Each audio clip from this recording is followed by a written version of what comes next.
memulai cerita.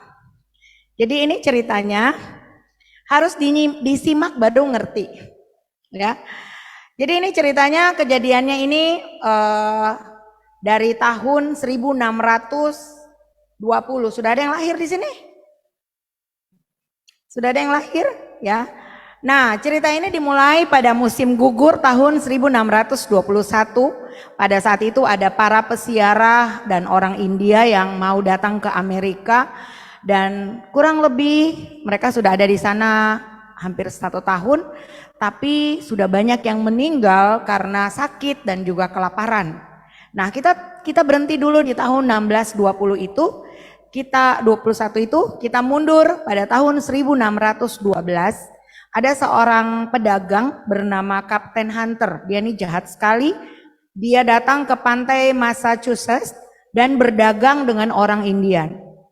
Dia orang yang jahat, karena kalau ada orang yang turun, dia langsung dengan segala cara, karena dia orang itu berpikir bisa dipercaya sesama partner dagang. Tapi ternyata dia punya maksud yang jahat. Dia kemudian menjatuhkan mereka, lalu membawa mereka ke kapal, kemudian melempar mereka ke palka kapal. Lalu kemudian dia membawa mereka melintasi Samudra Atlantik dan menjual mereka sebagai budak di Spanyol. Wow. Nah, ini tentu saja menjadi mimpi buruk bagi orang-orang yang mengalami keadaan ini. Salah satu dari mereka namanya Squanto. Nah, kisah ini disebut kisah Squanto, ya. Nah, dia ditangkap lalu dia dijual sebagai budak. Dan tibalah dia dibeli oleh para biarawan. Teringat kisah apa? Kisah Yusuf, ya. Dibeli oleh para biarawan di Spanyol, dan kemudian mereka memperlakukan dia dengan baik. 3 tahun kemudian, dia tadi diambil tahun 1612, berarti 1615, mereka mengizinkan dia untuk pergi ke Inggris, ya. Jadi orang-orang ini orang-orang yang baik. Kemudian dia pun pergi dari Spanyol ke Inggris. Bayangkan seorang laki-laki India yang ada di Massachusetts itu, dia pergi melintasi lautan ke Spanyol, kemudian dia ke Inggris, dan dia harus bagaimana untuk menghadapi perjalanan selanjutnya karena tidak mudah mendapat kapal. Singkat cerita, sambil menunggu kapal itu dia bekerja di sebuah keluarga namanya Slaney, menjadi penjaga istal kudanya. Selama 5 tahun dia bekerja di sana, sampai pada tahun 1620 dia kemudian belajar bahasa Inggris, dia tinggal di London, dia ketemu kapal, dia pergi ke Inggris, dan kemudian dia punya harapan dia akan kembali ke keluarganya. Tanpa terasa dia sudah 10 tahun dia meninggalkan kota tempat asalnya, tempat tinggalnya, desa tempat tinggalnya, dan punya mimpi yang besar dan tidak pernah membayangkan bahwa dia akan ditangkap dan menjadi budak. Dan pada satu waktu dia menemukan jalan untuk kembali ke Massachusetts itu, ya. Dia lari sekencang-kencangnya, dia pengen ketemu keluarganya. Sampai di sana dia sangat terkejut karena apa yang terjadi, Bapak Ibu? Yang terjadi adalah tidak ada lagi satupun orang di situ. Ternyata semua sukunya telah musnah karena penyakit yang pada saat itu sedang sangat dominan, yaitu penyakit cacar. Dia kemudian patah hati. Ya, coba kita bayangkan kalau kita mengalami keadaan-keadaan seperti itu, ya, coba bayangkan sebentar. Kemudian sudah datang dengan harapan pengen ketemu mama, pengen ketemu papa, keluarga. Ternyata bukan cuma tidak ada, bahkan sudah meninggal, ya, sudah habis, tidak ada satu orang pun. Lalu akhirnya dia pergi ke suku di sampingnya, sebelah kota desanya. Dia tinggal, tapi akhirnya dia tidak kuat menahannya. Lalu dia pun lari ke hutan dan dia tinggal sendirian di sana. Nah, sebentar. Tadi saya mulai dengan cerita para peziarah dan para orang India yang datang ke Amerika di tahun 1621 tadi. Tadi ceritanya dia sudah sampai di 1620 itu. Dan dengan pastinya kita harus tahu bahwa tidak ada yang kebetulan, ya. Kejadiannya adalah para orang-orang yang datang itu, mereka mengalami begitu banyak kesulitan. Mereka mendarat di kota tempat yang adanya si Squanto tadi, dan mereka kelaparan sampai hampir 50% dari mereka itu meninggal. Singkat cerita, mereka lagi bingung karena mereka ini orang-orang yang memang dekat dengan Tuhan. Mereka pengen datang ke Amerika, salah satunya karena mereka bisa beribadah dengan bebas ya, tidak dipaksakan. Kemudian mereka melewati musim dingin, berbagai kesulitan, sampai akhirnya mereka bilang gini, Tuhan sebenarnya perjalanan ini Engkau kehendaki atau tidak? Seringkali kita mungkin sedang melakukan sebuah keadaan, situasi yang sedang terjadi, yang awalnya kita berpikir Tuhan menyertai kita, tapi begitu banyak kesulitan yang terjadi, dan ini terjadi buat mereka. Sampai akhirnya mereka minta, Tuhan kita butuh bantuan, kita butuh mujizat. Tiba-tiba mereka terdampar dan mereka ada di desa tempat yang Squanto punya tempat tinggal. Dan mereka sangat kaget, ada seorang laki-laki lari dari hutan dan dia bisa berbahasa Inggris, seorang India. Jadi mereka pikir, wow kok bisa ya. Dan akhirnya dia tanpa, dan bayangkan mereka itu bisa tinggal di desa tempat tinggalnya, tinggal di rumahnya si Squanto ini ya. Walaupun orang-orangnya udah gak ada, tapi kan masih ada desa dan masih ada rumah-rumah. Dan akhirnya Squanto pun tinggal hidup bersama mereka. Cerita ini kemudian ditulis oleh seorang yang namanya William Bradford. Dia menulis bahwa Squanto telah menjadi alat khusus yang dikirim oleh Tuhan untuk kebaikan beberapa orang yang tadi. Apa yang kita bisa pelajari dari kisah ini? Tidak ada yang kebetulan dalam hidup kita. Percaya enggak? Ada amin? Satu waktu saya nonton, waktu itu ada lomba talent anak-anak di Indosiar. Dan ada salah satu peserta itu, dia punya dari keluarga pemulung. Dia cuma punya mama.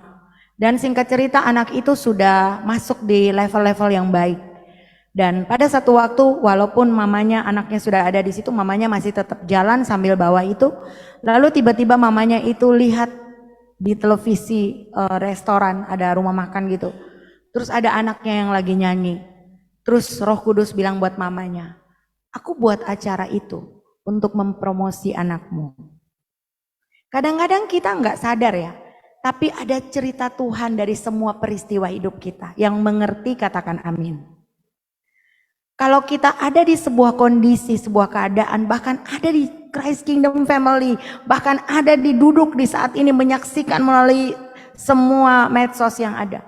Semuanya ada cerita Tuhan di dalamnya. Bapak Ibu percaya? Coba tampilkan Pengkhotbah 3 ayat 1. Paling sering saya ngomong ini. Dan paling bagus dalam bahasa Inggrisnya. Karena di situ dikatakan bahwa di dalam segala sesuatu, apapun, ada bahasa Inggrisnya, karena di situ ada kata yang namanya purpose atau tujuan Tuhan.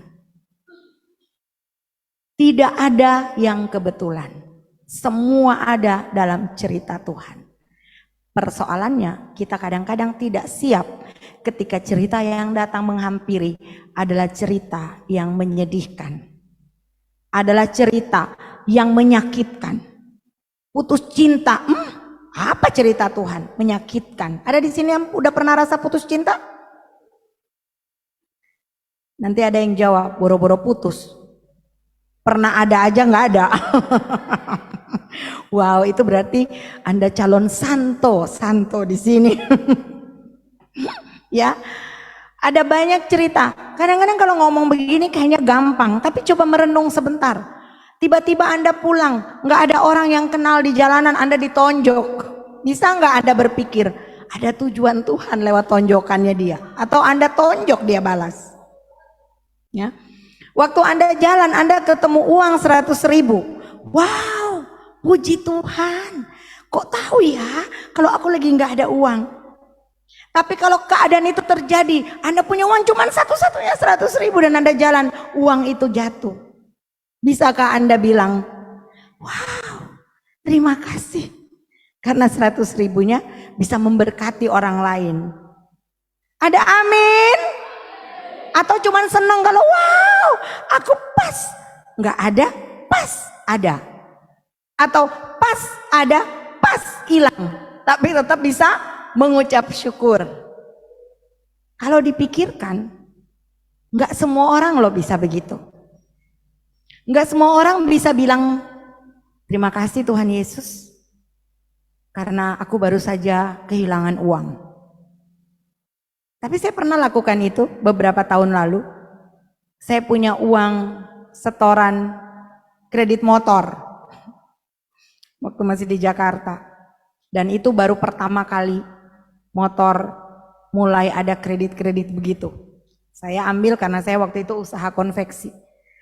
Jadi saya bawa ke sekolah karena waktu itu saya ngajar, dan saya tinggalin tas saya karena anak saya Sania waktu itu kelas 2 SD, temannya bilang buat dia, Nia cemen, dia nggak terima, dia nangis. Ada yang ngerti nggak cemen? Anak Jakarta itu cemen artinya nggak ada apa-apanya, cemen. Dia datang ke saya, dia nangis, dia nggak terima dikatakan cemen. Terus aku cuman bilang gini, loh yang ngomong kamu itu yang cemen. Aku mencoba menghibur dia, gara-gara menghibur dia pergi jalan, tasku ditinggalin dan uangnya hilang. Yang terjadi adalah saya nggak tahu kekuatan itu dari mana. Saya pulang, sampai di rumah, saya mulai berdiri, saya mulai nyanyi lompat, terima kasih uang gue hilang, oh gila nggak? Tapi itu yang kulakukan. Sampai tiba-tiba aku rasa sukacita. Tapi betul-betul aku nyanyi, oh giranglah, haleluya, oh girang. Terus gini, wow Tuhan baik banget, wow uang gue hilang, oh haleluya, aku percaya. Ketika uang gue hilang, Tuhan tahu bagaimana caranya, karena ini uang untuk apa? Bukan untuk mencuri, uang tidak aku dapat dari mencuri juga.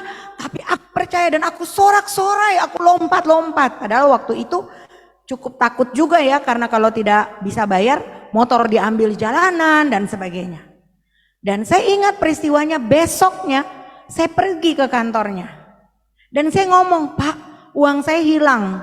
Dan herannya orangnya bisa ngomong begini, Ibu usaha aja dalam minggu ini, dan itu masih 3 hari lagi.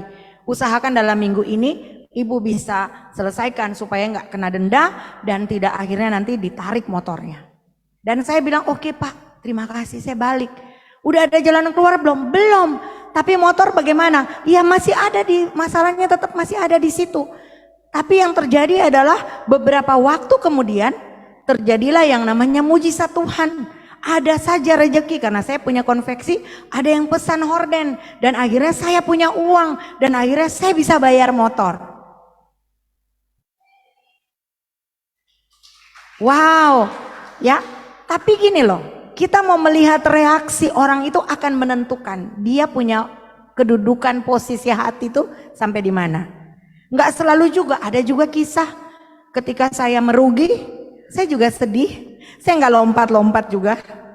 Saya mulai mikir gini, jangan-jangan salah saya mengerti maksud Tuhan. Kalau dipikir-pikir semua orang punya reaksi berbeda, setuju ya? Ketika dia menghadapi persoalan, ada sebagian beberapa yang ngerti dengan tetap tenang. Tapi ada yang tidak bisa terima. Dengan apa? Dengan bersungut-sungut. Dengan kecewa. Dengan komentar. Bahkan lebih lagi membalas. Ya. Kita ada di mana? Bapak Ibu saya, kita ada di versi mana? Apakah di versi yang diam saja? Karena reaksi hati itu ditentukan oleh hati kita. Ya, bagaimana hubungan kita dengan Tuhan? Bagaimana pengenalan dan pengertian kita dengan Tuhan? Setuju ya? Sehingga akhirnya kita akan terlihat berbeda dengan orang-orang yang lain. Bagaimana kita itu ditentukan oleh cara kita menghadapi masalah-masalah yang ada. Dan saya bersyukurkan Tuhan kalau kita harus mengerti bahwa setiap peristiwa dalam hidup kita ini ada maksud dan tujuan Tuhan. Amin. Ini kok pada diam-diam ya. Jadi satu waktu nih ada cerita. Cerita dulu deh biar nggak ngantuk. Ada seorang ajudan, dia pergi dengan dia punya perwiranya, pemimpinnya. Ya. Pergi berburu. Lalu apa yang terjadi? Begitu tiba di tempat berburu itu, si ajudan itu dia mulai membersihkan senapannya, senjata buat berburu ya. Jadi si perwiranya lagi duduk santai ya, santai-santai itu dia sambil membersihkan senapannya. Dan dia tanpa sadar arah senapannya itu ke arah perwiranya. Contoh misalnya ini perwiranya, ini ajudannya. Perwiranya lagi bersihin sambil dia nggak ngeh kalau itu di dalamnya ada peluru. Lalu tiba-tiba langsung pelurunya meledak dan kena kaki perwiranya, pimpinannya. Saudara, itu peluru lari langsung buntung kakinya, jarinya satu buntung, ya, jari jempol. Coba Ibu Eda contohin jarinya buntung. Langsung jarinya jempolnya hilang, ya. Marahlah. Kira-kira kalau Anda marah nggak? Ini ceritanya lagi tema bersyukur, jadi nggak ada yang marah gitu. Marah, ya. Perwiranya marah. Langsung dia mulai perkarakan ajudannya, dan ajudannya masuk penjara. Sudah 1 tahun berlalu, ajudannya itu masih di dalam penjara. Yang terjadi adalah perwiranya itu karena dia hobi berburu, dia pergi sendiri. Dia pergi, dia asik-asik, dia masuk sampai ke dalam hutan. Sampai dia tidak sadar dia ketemu suku yang suka makan orang. Ya, namanya suku apa kalau suka makan orang? Kanibal, ya. Kakak manusia bukan kanibal, ya. Karnivora, ya, pemakan semuanya. Nah, kemudian yang terjadi adalah dia ditangkap. Waktu dia ditangkap, dia bilang, aduh, matilah saya, selesailah saya, ya. Nah, mereka sudah mulai siapkan api unggun, mulai siapkan, gitu ya, begitulah ya. Lalu tibalah terakhir sebelum dia akan dipotong-potong, dipanggang-panggang, dimasak-masak gitu, pemeriksaan, karena mereka tidak boleh menemukan yang namanya cacat. Dan waktu mereka periksa dari kepala terus ketemulah ibu jari yang tidak ada. Dan akhirnya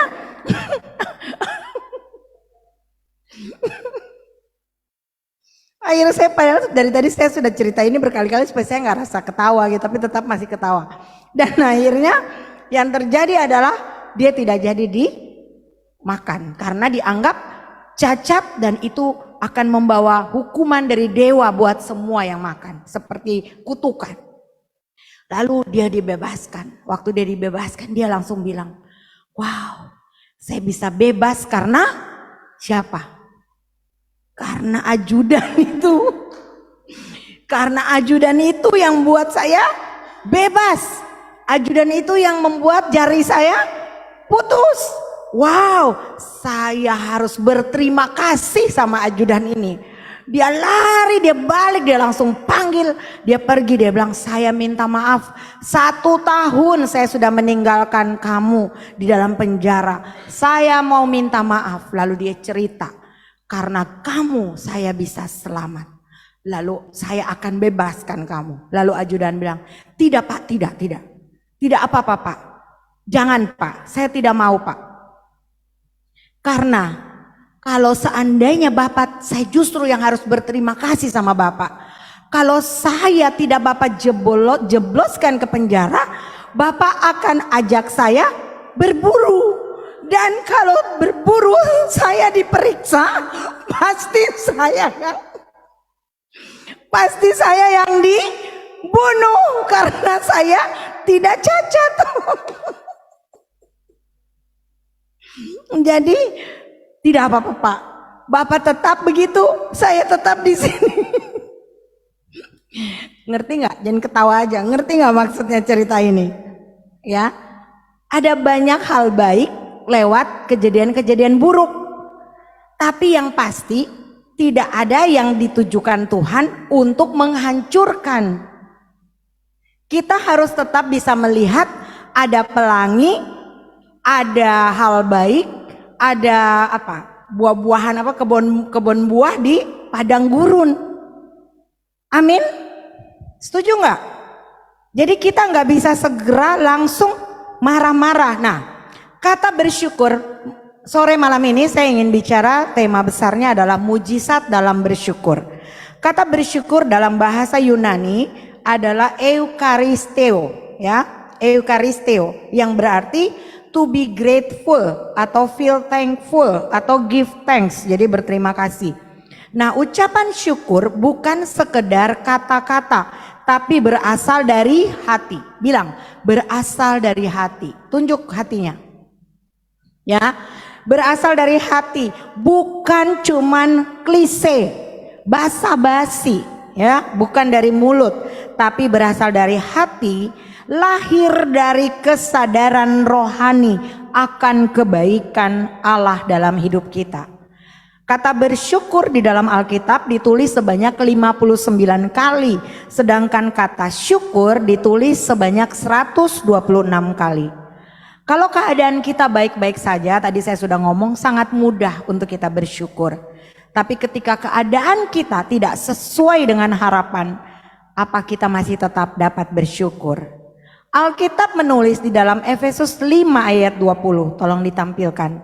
Ucaplah syukur senantiasa, Efesus 5 ayat 20. Ucaplah syukur senantiasa atas segala sesuatu dalam nama Tuhan kita Yesus Kristus kepada Allah dan Bapa kita. Ucaplah syukur kapan? Senantiasa. Kata senantiasa berbicara tentang kapan saja, setiap waktu. Amin. Kemudian dikatakan atas segala sesuatu, mengenai apapun juga, ya. Itu bicara tentang apa? Bicara tentang segala keadaan, situasi keadaan. Jadi bisa kapan saja dan dalam situasi apa saja. Kita harus tetap mengucap syukur. Amin Bapak Ibu. 1 Tesalonika 5 ayat 18 menulis, mengucap syukurlah dalam segala hal, sebab itulah yang dikehendaki Allah dalam Kristus Yesus bagi kamu. Ini pakai terjemahan apa ya? Kok kita berbeda ya? Ya. 1 Tesalonika 5 ayat 18, mengucap syukurlah dalam segala hal, sebab itulah yang dikehendaki Allah di dalam Kristus Yesus bagi kamu. Jadi kalau pertanyaannya saya tanya buat Bapak Ibu, kapan kita harus atau bisa mengucap syukur? Ada yang tahu jawabannya? Setiap saat. Ada di Efesus 5:20 tadi. Senantiasa. Amin. Kemudian pertanyaannya, apa dalam keadaan baik saja kita mengucap syukur? Tidak, harus dalam keadaan apa saja. Setuju ya? Amin. Maka jawaban yang kita punya, alasan untuk kita bersyukur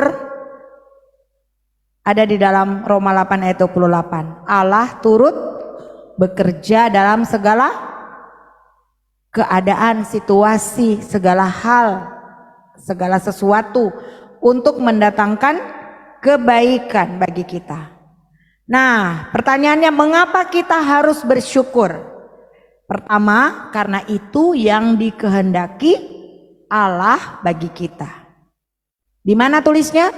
Di Efesus tadi. Karena itu yang di 1 Tesalonika 5 ayat 18 tadi.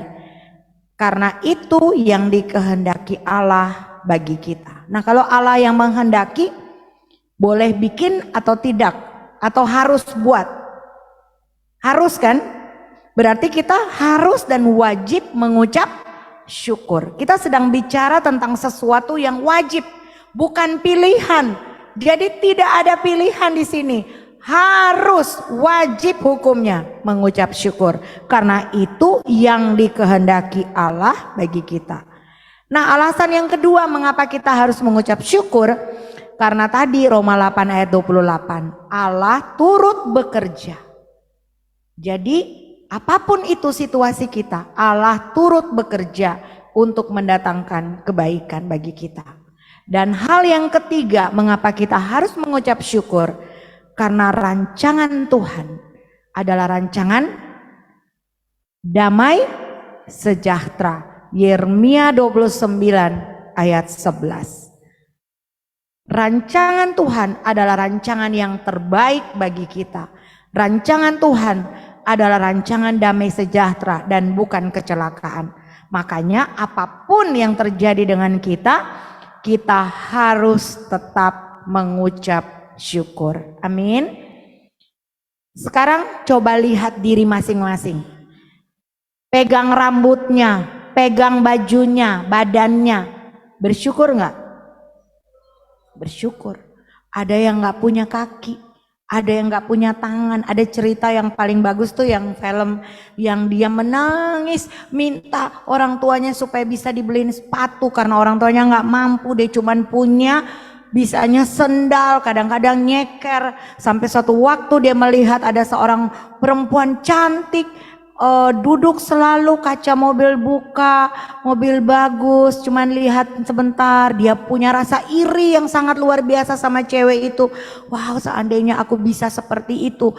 Lalu akhirnya satu waktu dia punya kesempatan untuk mendekat, dan cewek itu pas buka itu ceweknya bilang, mau nggak kamu bertukar tempat dengan aku? Dia langsung gini, wow, bagaimana kalau aku bertukar tempat? Aku akan duduk mobil yang bagus itu. Aku akan cuman melihat indahnya. Lalu dia lari puter. Begini, begitu pintu dibuka, dia langsung shock. Karena dia melihat cewek itu duduk tanpa kaki. Akhirnya dia bertobat. Dia bilang, terima kasih Tuhan. Biar saya nggak punya sepatu. Biar saya nggak punya sendal. Tapi saya masih punya kaki. Amin. Ada cerita lagi. Jangan suka ingin-ingin. Ih, enak ya jadi Bu Yanti. Saya ini paling sering. Ih, seandainya badan saya kayak Bu Yanti. Body saya kurus. Oh, gitu ya. Tapi sebentar lagi saya bakalan kurus. Bukan buat apa-apa, cuman supaya bumi nggak cepat penuh aja karena terlalu banyak orang gemuk.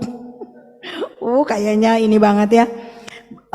Apa namanya? Jadi ini ceritanya dia tukang ini ketok batu, tukang batu. Jadi dia pukul-pukul batu tiap hari, terus pukul. Satu waktu pas matahari naik, terik sekali, dia mulai, ini matahari ini kurang ajar banget sih, enak banget cuman main sinar-sinar aja keluar. Coba kalau saya jadi matahari. Dia lagi gitu tiba-tiba ada suara, hai anak manusia, hari ini apa saja yang engkau minta akan kukabulkan. Wih, seandainya suara itu nyata ya buat kita semua ya. Ada yang mau gak dengar suara itu? Apa saja. Kalau ada, saya deket-deket kalian. Begitu misalnya Kakak Mansye, apa saja, terus Kakak Mansye bilang, saya mau ke Amerika. Saya langsung berdiri di situ, saya jawab, kembalikan dia lagi. Jadi dia nggak pernah kemana-mana. Kalau ada yang kayak gitu, saya deketin apa saja. Bu Yanti bilang, aku mau ini. Aku bilang, kembalikan dia lagi. Jadi nggak pernah jadi. Terus tukang batu itu dia mulai pukul batu. Dia bilang begitu, tiba-tiba ada suara itu. Langsung dia bilang begini, aku pengen jadi matahari. Tiba-tiba syuk, syuk. Gitu ya. Coba semua bikin syuk, syuk. Langsung dia jadi matahari. Wow, waktu dia jadi matahari dia bangga sekali. Dia bisa mengatur sinarnya. Dia dengan bangganya. Enak sekali. Tiba-tiba, kok terpantul, nggak bisa. Ternyata ada awan nutup mataharinya. Lalu dia bilang begini, ternyata awan lebih hebat. Dia bisa menutup saya. Syuk. Langsung dia jadi awan. Dia langsung jadi awan. Waktu dia gini, dia senang, dia terbang sini. Tiba-tiba, tahu nggak apa? Hujan. Ini ketahuan nih guru sekolah minggu. Hujan turun ya. Begitu hujan turun, dia langsung gini, aku bisa lepas, awan bisa hilang kalau ada jadi hujan. Langsung dia jadi hujan. Tes, hujan turun. Ada yang nggak tembus ketika kena batu karang, batu besar. Akhirnya dia, ternyata batu besar lebih hebat. Dia udah jadi batu. Waktu dia lagi jadi batu, tiba-tiba dia dengar tok. Kalian udah mulai ngerti belum? Tak, tak, terus dia gini, ternyata batu bisa dipukul.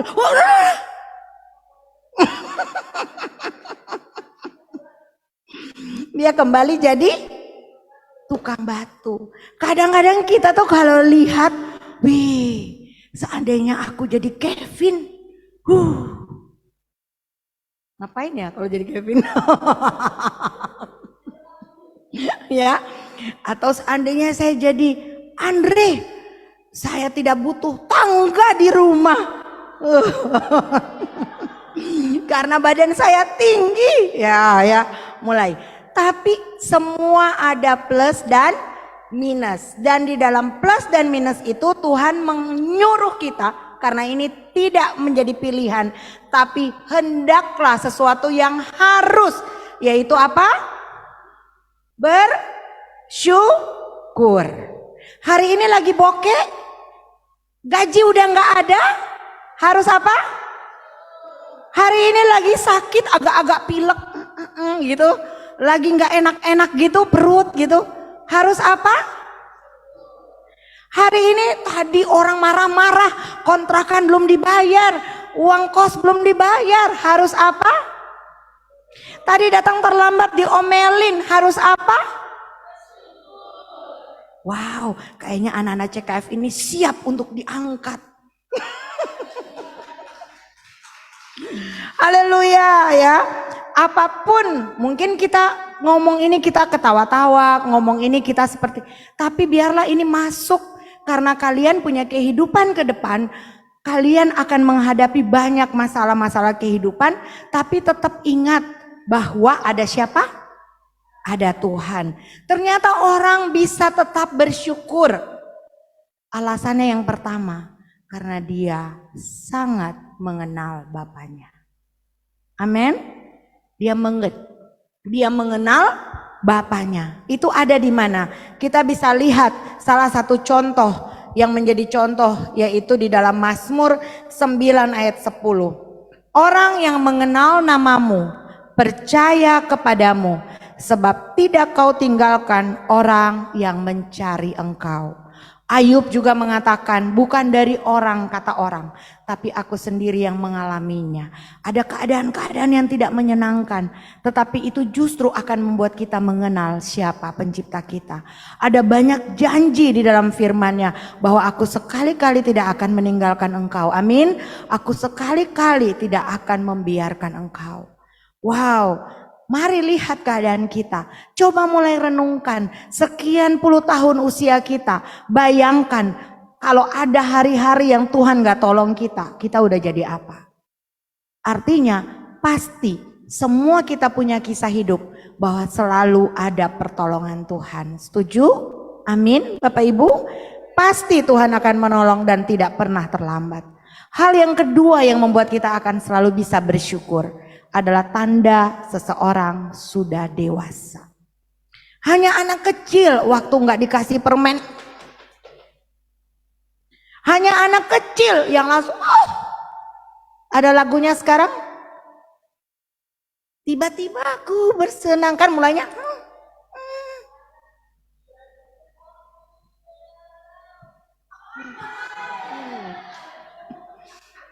Ya kan?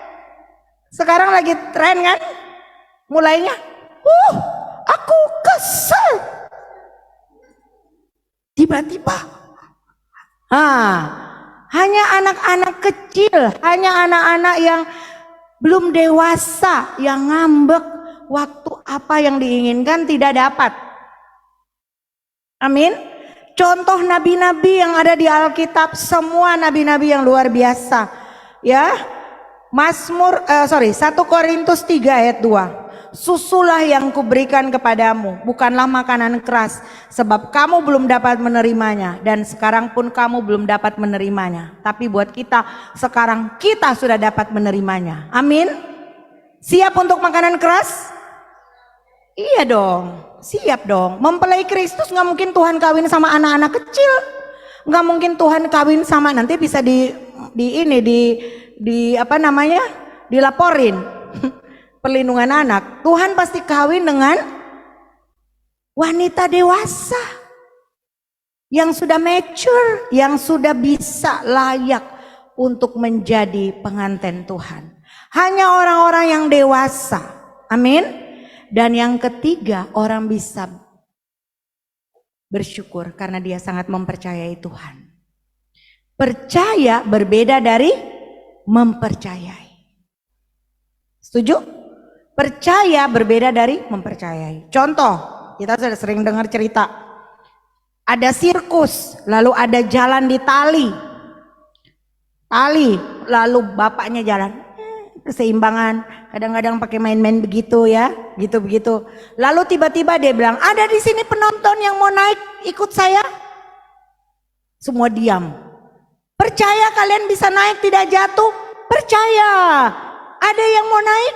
Mikir 1000 kali, ya kan? Nggak berani. Tiba-tiba ada seorang anak kecil ukurannya seperti Fadil langsung bilang begini, saya mau.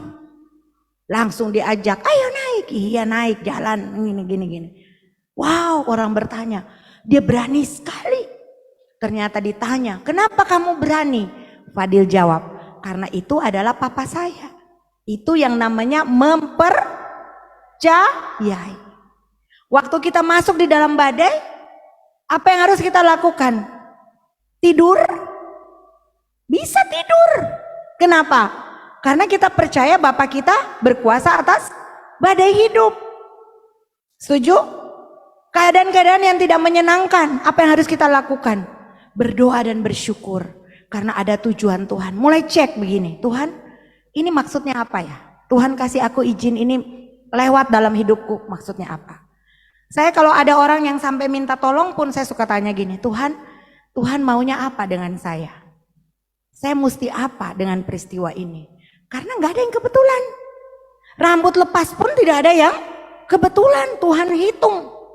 Jadi apa saja yang terjadi dengan hidup kita, tidak ada yang kebetulan. Allah turut bekerja untuk mendatangkan kebaikan. Tapi kita hanya bisa bilang kebaikan kalau kita mengasihi Tuhan. Kita nggak akan bilang hal-hal yang buruk itu sebagai sebuah ucapan terima kasih kalau kita tidak mengasihi Tuhan. Ketika kita mempercayai Tuhan, maka itu artinya kita mengasihi Tuhan dan kita pasti akan bisa tenang. Dan saya mau akhiri firman malam ini dengan cerita contoh 2 kisah di Alkitab. Waktu Tuhan mengucap syukur. Yang pertama kita bisa lihat di dalam kisah Lazarus. Ketika dia sudah mati dan karena seorang Maria, juga ada Marta di situ.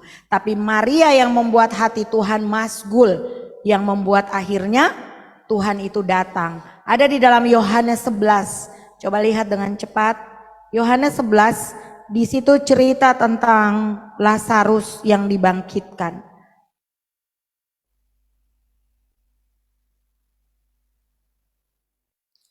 Nah, kita baca pertama, saya akan lari-lari saja, saya cerita jelaskan. Ada seorang yang sedang sakit namanya Lazarus, ia tinggal di Betania, dia adik dari Maria dan Marta. Lalu kemudian di dalam ayat yang kelima, Yesus memang mengasihi Marta dan kakaknya dan Lazarus. Yesus mengasihi. Dan kita lihat kemudian apa yang terjadi, ternyata dia sudah beberapa hari. Tetapi syukurlah aku tidak hadir pada waktu itu, sebab demikian lebih baik bagimu, ini kata Tuhan Yesus, supaya kamu dapat belajar percaya. Jadi kadang-kadang keadaan-keadaan yang tidak menyenangkan itu bisa lahir atau ada dalam hidup kita, salah satunya untuk membuat kita percaya sama Tuhan. Amin. Marilah kita pergi sekarang dan seterusnya dan akhirnya pada waktu dia melihat Maria, Tuhan pun masgul hatinya ketika Yesus melihat Maria, ayat 33. Melihat Maria menangis, juga orang-orang Yahudi, maka masgullah hatinya, ia sangat terharu. Lalu dia bilang, di mana dia dibaringkan? Dan akhirnya, karena ini bicara tentang mujizat, ya, bersyukur tadi saya sudah cerita panjang lebar, ini sebuah mujizat.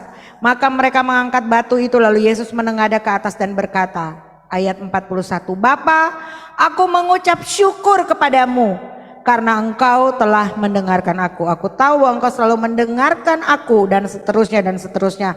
Dan akhir dari cerita ini adalah Lazarus bangkit, hidup kembali. Dimulai dari apa? Aku mengucap syukur. Ternyata mengucap syukur itu melahirkan yang namanya mujizat. Ya. Nah, kemudian satu lagi di dalam Matius 15. Matius 15 ayat 32. Yesus memberi makan 4.000 orang. Ada juga cerita ini di dalam Markus 8 ayat 1 sampai 10. Di ayat 36, sesudah itu ia mengambil ketujuh roti dan ikan-ikan itu. Lalu apa di situ dibilang? Mengucap syukur. Memecah-mecahkan dan memberikannya kepada murid-muridnya. Dan murid-murid itu membaginya. Dari 7 itu bisa memberi makan 4.000 orang. Terjadi mujizat. Apa yang kita bisa pelajari di sini? Yang kita bisa pelajari di sini sesuatu yang ada di tangan Yesus. Sesuatu yang kita libatkan Yesus dalam hidup kita. Maka pasti akan ada mujizat. Terus apa hubungannya? Mujizat dalam bersyukur. Tadi saya sudah jelaskan tentang bersyukur. Ternyata bersyukur itu salah satu yang sering kita harus mengerti adalah tanda kita setuju dengan Tuhan. Coba pikirkan. Ketika kita setuju dengan Tuhan, kita menjadi partnernya Tuhan, kita seirama dengannya, berarti kita mendapat perkenanannya, kita berjalan bersamanya, menjadi satu dengannya. Apa yang kita nggak bisa lakukan? Pasti kita bisa lakukan semuanya. Dan disitulah yang namanya mujizat. Yang hebat di sini begini, mujizat, kata mujizat itu selalu akan dimulai dengan yang namanya masalah. Pengen mujizat? Siap menerima masalah. Saya sakit, masalah. Tiba-tiba saya sembuh, mujizat. Saya tadinya nggak punya uang, saya harus bayar ini dan itu.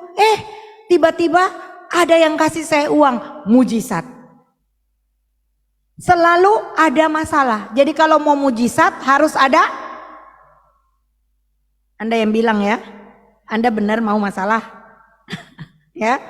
Tapi nggak usah takut karena di dalam segala sesuatu Tuhan Yesus turut bekerja. Untuk apa? Untuk mendatangkan kebaikan buat orang yang mengasihi Dia. Dia akan bilang kebaikan. Sekalipun itu tidak mengenakan. Amin. Nah, ketika kita bisa bersyukur, maka mujizat itu pasti terjadi dalam hidup kita. Karena Tuhan bilang gini, aduh mau ngapain lama-lama? Orang dia begitu percaya sama aku. Buat apa dibikin lama-lama? Udah deh, ku jawab aja masalahnya. Wow, disitulah yang namanya mujizat dalam bersyukur. Dengan kita bersyukur, kita sedang menarik potensi surga. Dengan kita bersyukur, kita sedang menarik intervensi surga. Dengan kita bersyukur, kita sedang menarik berkat Tuhan. Dan dengan kita bersyukur, mujizat pasti terjadi dalam hidup kita. Haleluya, amin. Mari sambil pemain musik naik ke atas. Ada sebuah cerita, saya sudah siapkan, jadi sayang kalau saya nggak cerita. Tapi ini cerita lucu, tapi pasti Anda ingat. Jadi ada satu buku judulnya Hiding Place, ditulis oleh Corrie ten Boom. Ini lucu banget. Lucu banget, tapi ini menjadi kisah yang biarlah kita jangan segera menolak hal-hal yang buruk. Karena kadang-kadang Tuhan izinkan itu untuk sesuatu yang baik. Tadi dimulai dengan cerita itu, saya juga mau mengakhiri dengan cerita yang punya pengertian kurang lebih sama. Lalu pada satu waktu, ini ada Corrie dan kakaknya Betsy, mereka ditahan di kamp konsentrasi. Dan mereka itu terkenal, mereka tinggal di barak dan mereka penuh kutu, ya. Kutu di mana-mana, di rambut mereka, di tubuh mereka. Suatu hari Betsy bilang sama Corrie begini, kita harus bersyukur karena kita punya kutu. Ya, dengar. Kita harus bersyukur karena kita punya kutu. Lalu Corrie bilang, kamu ini gila ya. Mana ada kutu itu mendatangkan sukacita. Lalu dia bilang begini, kita harus bersyukur sama Tuhan karena ada kutu. Lalu Betsy bilang begini, Kamu ingat nggak di Alkitab? Ini saya kutip dari bukunya ya. Mengucap syukurlah dalam segala hal. Tapi si Kori ini nggak mau karena dia bilang, apa? Berdoa kau minta terima kasih karena kutu.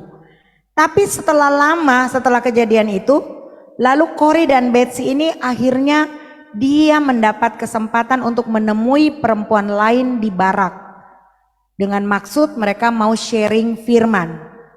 Dan ternyata perempuan-perempuan lain di tempat-tempat lain itu, mereka selalu didatangi oleh petugas dan mereka diancam untuk tidak boleh menyebar Injil, tidak boleh baca Alkitab, mereka dihajar, mereka mengalami macam-macam. Petugas-petugas itu tidak berani datang ke Betsy dan Kori. Karena apa? Karena mereka takut ketularan kutu. Dan akhirnya Kori pun menyadari bahwa ternyata kutu membawa mujizat. Ayo naik, ayo naik, ayo naik kita. Jadi apapun yang sedang terjadi hari ini, Bapak Ibu yang sedang menyaksikan acara ini, sedang mengikuti khotbah ini, kita bersyukur karena kita punya Tuhan yang sangat baik. Amin. Dan ketika kita bersyukur, surga pasti intervensi dalam hidup kita. Tidak ada yang mustahil. Allah turut bekerja dalam segala sesuatu untuk mendatangkan kebaikan bagi kita. Amin. Mari hamba-hambanya kita akan perjamuan. Tuhan terima kasih, hamba sudah selesai. Biarlah semua yang sudah hamba katakan diingat dan dilakukan di dalam kehidupan kita. Kita tidak perlu khawatir akan apapun karena Tuhan sudah menyiapkan semuanya bagi kita. Bahkan Tuhan mengatakan jangan kamu khawatir karena kekhawatiran itu hanya dimiliki oleh orang-orang yang tidak mengenal Tuhan. Kami mengenal Tuhan kami dengan baik. Kami tahu Tuhan kami adalah Tuhan yang dapat dipercayai dan kami bersyukur untuk segala rancangan yang terbaik dalam hidup kami. Tuhan, kami berdoa persiapkan para pelayan yang kita akan mengambil bagian dalam tubuh dan darah Tuhan. Terima kasih Tuhan. Kami akan tetap mengingat kasih Tuhan. Kami akan tetap menghargai apa yang sudah Tuhan buat dalam hidup kita. Biarlah kita terus mengingatnya. Sehingga kita tidak akan menjadi orang yang bersungut-sungut. Kita tidak akan menjadi orang yang selalu kecewa dengan kehidupan. Tidak menerima keadaan-keadaan yang tidak enak. Tapi kita menjadi orang-orang yang terus ingat bahwa salib Tuhan menjadi pertanda. Bukti kasih yang luar biasa yang selalu ada dalam hidup kami. Terima kasih Tuhan Yesus. Layakan kami untuk menerima tubuh dan darah Tuhan Yesus. Dalam nama Tuhan Yesus. Haleluya.